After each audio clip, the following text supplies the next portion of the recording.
નમસ્તે વિદ્યાર્થી મિત્રો, ધોરણ 8 વિષય ગણિત આપણે વર્ગ અને વર્ગમૂળ પ્રકરણનો અભ્યાસ કરતા હતા. છેલ્લે જે આપણે અભ્યાસ કર્યો છે કે પુનરાવર્તિત બાદબાકીની મદદથી કેવી રીતે વર્ગમૂળ શોધવું, એ પહેલી રીત હતી વર્ગમૂળ શોધવા માટેની. હવે ત્યાર પછી બીજી રીત જે આજે આપણે અભ્યાસ કરવાના છીએ તો એ રીત છે કે અવયવ પાડો, અવયવીકરણની રીતથી છે એ આપણે એના વર્ગમૂળ શોધવાનું, અવિભાજ્ય અવયવો પાડીને.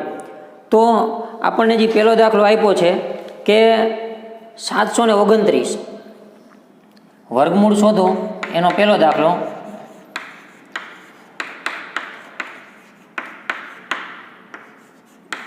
કે 729નું અવિભાજ્ય અવયવ પાડીને આપણે આનું વર્ગમૂળ શોધવાનું છે. તો આ વસ્તુ છે એ આપણે અવયવો પાડવાનું ધોરણ 7માં ધોરણ 6માં ભણી ગયા છીએ, પણ છતાંય આપણે અત્યારે અભ્યાસ કરી લીધો. તો કેવી રીતે વર્ગમૂળ શોધવાનું? તો આના ભાગ પાડવાના, જોવાનું ભાગ કેટલેથી ચાલે છે. શરૂઆત કરીએ આપણે કે 2થી ભાગ ચાલે તો કે ના, કેમ? તો કે પાછળ છે એ બેકી અંક નથી. જો બેકી અંક હોય 2, 4, 6, 8 કે 0 તો 2 વડે ભાગ હાલે, એટલે 2 વડે ભાગ હાલશે નહીં, 3 વડે ભાગ હાલશે નહીં. એ જોવા માટે કેમ ખબર પડશે? તો કે આપણે સરવાળો કરવાનો, 7 ને 2 9, 9 ને 9 18. આવું આપણે 5મા ધોરણમાં 3ની ચાવી ભણ્યા ત્યારે આવતું કે જો સંખ્યાનો સરવાળાને 3 વડે નિશેષ ભાંગી શકાય તો એ સંખ્યાને 3 વડે નિશેષ ભાંગી શકાય. તો 7 ને 2 9, 9 ને 9 18, તો 18 ને 3 વડે ભાંગી શકીએ? તો કે હા. તો આ સંખ્યાને આપણે 3 વડે નિશેષ ભાંગી શકીએ. તો 729 ભાંગ્યા તમે જ્યારે 2 કરશો ત્યારે તમને મળશે 243. 243 આવ્યા. હવે 243 જે આવ્યા છે એને હવે વરી ભાગ હકાલવાના છે. તો 2 વડે તો હવે ભાગ હાલશે જ નહીં. તો હવે જોવાનું 3 વડે હાલે તો ગણવાનું, હજી 4 ને 2 6, 6 ને 3 9, તો હજી છે એ 3 વડે ભાગ હાલશે, કેમ કે 9 ને 3 વડે આપણે ભાંગી શકીએ, તો 3 વડે ભાગ શકાય. તો આના ભાંગ્યા તમે 3 કરો તો 3 8 24 અને 3 1 3 એટલે 81 આવે. બરાબર?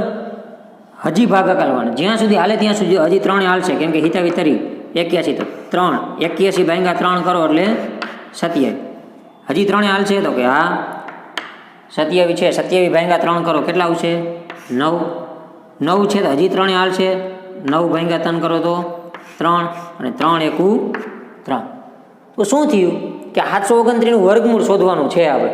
તો 729ના ભાગ આવા પડ્યા, જો આવા 729 બરાબર 1 2 3 4 5 6 વાર 3 આવ્યા.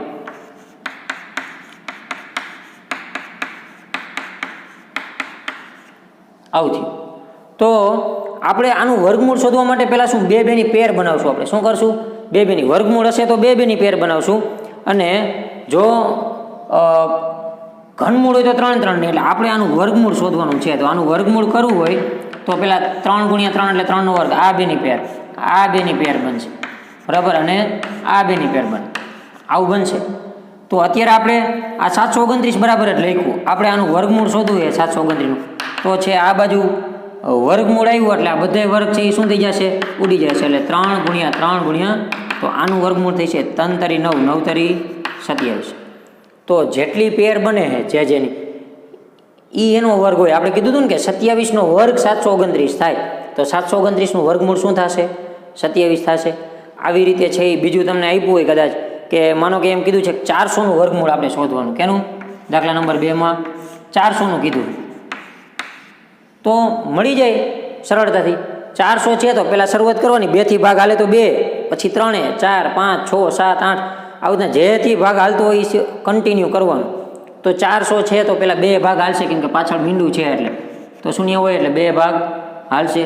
તો 400 ભાગ્યા 2 કરો એટલે કેટલા મળશે? 200. હજી 2 ભાગ હાલે, 200 ભાગ્યા 2 કરો એટલે કેટલા મળે? 100. જો 100 આવ્યા તો હજી 2 ભાંગી શકે ને, અહીંયા શૂન્ય છે એટલે, તો 2 તો 50. 50 આવ્યા, હજી 2 ભાગ હાલશે? તો કે હા, કેમ કે પાછળ શું આવ્યું? શૂન્ય છે, તો 2 ભાગ હકાલો. 25 દુ 50, 25 આવ્યા. જોજો હવે 2 ભાગ હાલશે? ના, હવે ન હાલે, કેમ કે પાછળ 5 આવી ગયા, એકી અંક આવી ગયો. તો 2 ન હાલે તો 3 હાલે. 5 ને 2 સરવાળો 7 થાય, એને 3 વડે ભાંગી શકી નહીં, તો 3 પણ ભાગ ચાલશે નહીં.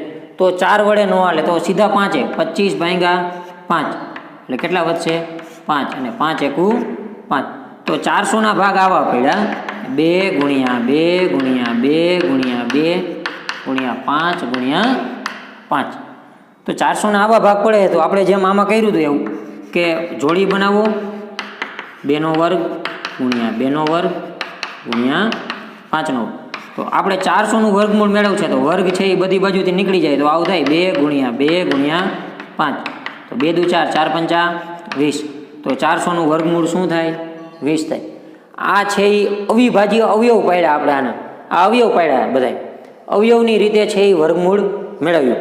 તો આવા છે એ પાઠ્યપુસ્તકમાં અને આગામી ધોરણોમાં પણ આ અવિભાજ્ય અવયવની રીતે વર્ગમૂળ છે એ કામ લાગશે.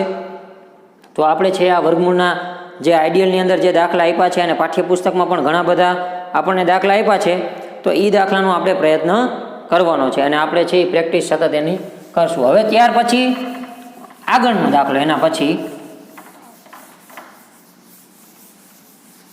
કે આપણને રકમમાં એમ કીધું છે કે નીચે આપેલી દરેક સંખ્યા માટે નાનામાં નાની એવી સંખ્યા શોધો કે જેના વડે ગુણવાથી મળતી સંખ્યા પૂર્ણ વર્ગ હોય. જો આપણને એક રકમ આપી છે અને આપણને આપી છે પેલી 252. આ જે રકમ આપી છે એ પૂર્ણ વર્ગ છે નહીં. આપણે રકમમાં કીધું છે કે આ સંખ્યાને નાનામાં નાની કઈ સંખ્યા વડે તમે ગુણશો તો પૂર્ણ વર્ગ બનશે એ સંખ્યા. અને જે સંખ્યા પૂર્ણ વર્ગ બને એનું પાછું વર્ગમૂળ પણ આપણે શોધવાનું છે. તો જે રીતે આપણે અવયવ પાડ્યા હતા એ જ રીતે અવયવ પાડવાના છે. હાવ એકદમ સિમ્પલ છે. તો પહેલાં આપણે અવયવ પાડી લઈએ 252ના બરાબર. તો 252ના અવયવ છે એ આવી રીતે પડશે પછી આપણને ખબર પડી જશે. તો 252 છે તો અહીંયા 2 છે બેકી સંખ્યા એટલે 2 વડે ભાગ હાલશે. 252 ભાગ્યા 2 કરો 126.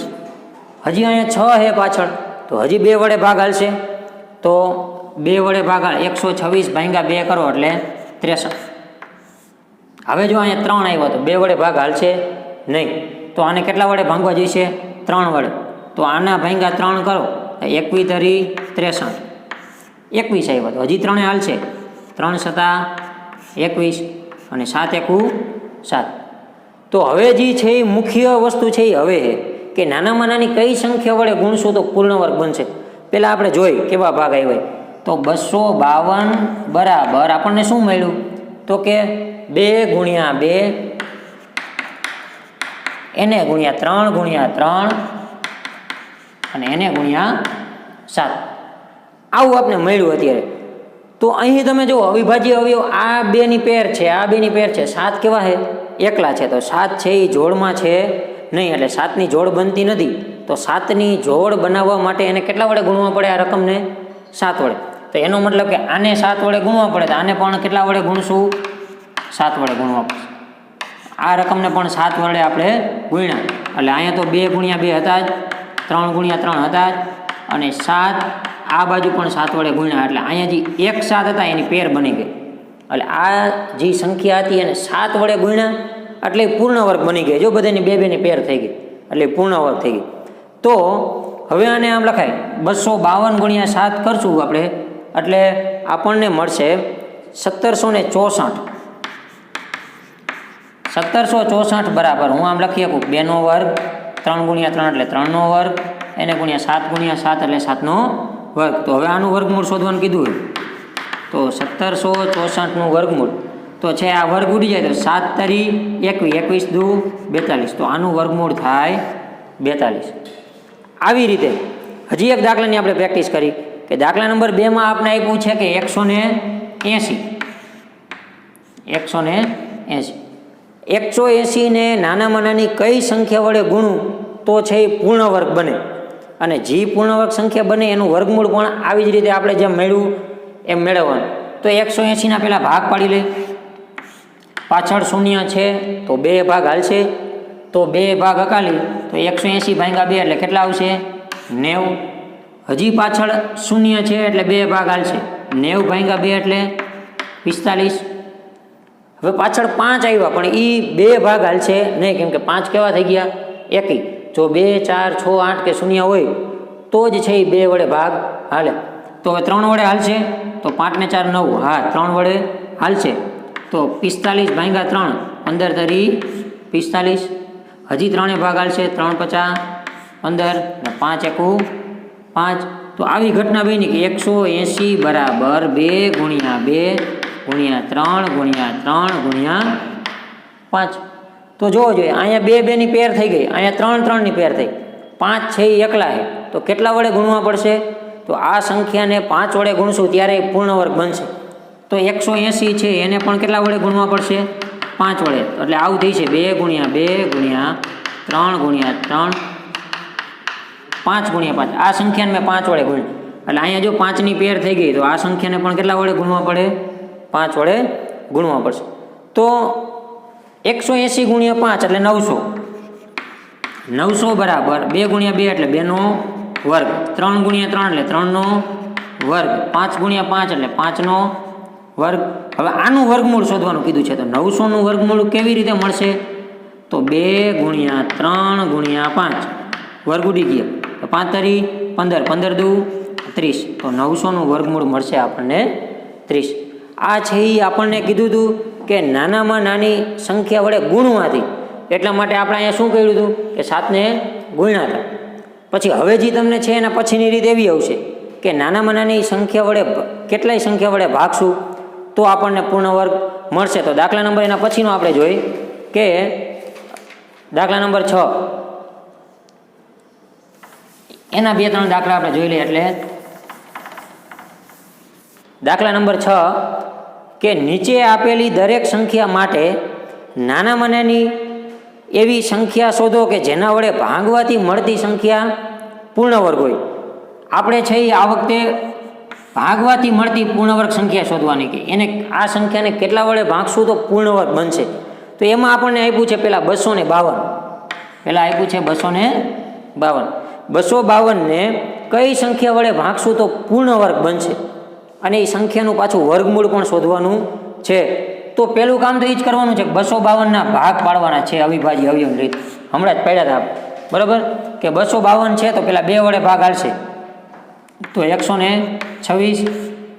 અહીંયા 6 હોય એટલે હજી 2 વડે ભાગ હાલે, 126 હોય તો 2 વડે ભાગ હગાડશું એટલે કેટલા થઈ જશે? 63. હવે અહીંયા 3 આવી ગયા તો 2 વડે ભાગ હાલશે નહીં, તો 3 વડે હકાલવાનું. તો 63 ને 3 સુધી 3 વડે ભાંગો તો 21 તરી 63 થશે. હજી 21 છે તો 3 7 21 અને 7 એકુ 7. તો સેમ ભાગ પડ્યા હમણાં આપણે કર્યા તેમ કે 252 બરાબર 2 ગુણ્યા 2 ગુણ્યા 3 ગુણ્યા 3 ગુણ્યા 7. તો જો અહીંયા કેવું થયું, ત્યારેથી એ જ ઘટના કે 2 ની પેર કમ્પ્લીટ છે, આ 3 ની 2 ની પેર કમ્પ્લીટ છે, 7 છે એ વધારાના છે. અત્યારે 7 ની પેર છે એ પૂર્ણ છે નહીં. તો આ સંખ્યાને 7 વડે ભાંગો અને આને પણ 7 વડે ભાંગો, તો આવું થાય કે 252 એને ભાંગ્યા 7 અને 2 ગુણ્યા 2 ગુણ્યા 3 ગુણ્યા 3 ગુણ્યા 7 છે, આને પણ તમે 7 વડે ભાંગો તો આ 7 7 ઉડી જાય. 252 ભાંગ્યા 7 થાય એટલે 36 આવશે. 36 બરાબર જો આ થયું 2 ગુણ્યા 2 એને ગુણ્યા 3 ગુણ્યા 3. તો હવે આનું વર્ગમૂળ જોઈએ 36 નું, તો 36 નું વર્ગમૂળ બરાબર આને હું આમ લખી આપું 2 નો વર્ગ ગુણ્યા 3 નો વર્ગ. તો 36 નું વર્ગમૂળ બરાબર 2 ગુણ્યા 3 3 દુ 6 એટલે 36 નું વર્ગમૂળ 6. અને એ સંખ્યા છે એને 7 વડે ભાંગીને આ 252 ને 7 વડે ભાંગી એટલે મળતી સંખ્યા છે એ પૂર્ણ વર્ગ આવે અને એનું વર્ગમૂળ મળે 6. સેમ પ્રોસેસ કરવાની છે જે આપણે અવિભાજ્ય અવયવ પાડી છે, એ અવિભાજ્ય અવયવ જે પડે છે એમાં જેની પેર કમ્પ્લીટ ન હોય એ સંખ્યા વડે ભાંગવાના. અહીંયા કેમ 7 વધારાના આવ્યા તો આપણે 7 વડે ભાંગશું. ક્યારેક ભાગ એવા પડ્યા હશે કે 2 ગુણ્યા 2 ગુણ્યા 3 ગુણ્યા 3 ગુણ્યા 5 આવ્યા છે, તો 5 વધારાના હોય તો 5 વડે ભાંગવાના, 6 વધારાના હોય તો 6 વડે ભાંગવાના. જેની પેર કમ્પ્લીટ ન હોય એના વડે ભાંગવાના. અને એ એક બાજુ નહીં, જે પ્રોસેસ કરી બરાબરની બે બાજુ કરવાની. અહીંયા 7 વડે ભાંગો તો અહીંયા પણ 7 વડે ભાંગવા પડે. તો એ પ્રોસેસના અંતે છેલ્લે વર્ગમૂળ કાઢવાનું ભૂલવાનું નહીં. તો વર્ગમૂળ જે મળે એ આપણો જવાબ હોય.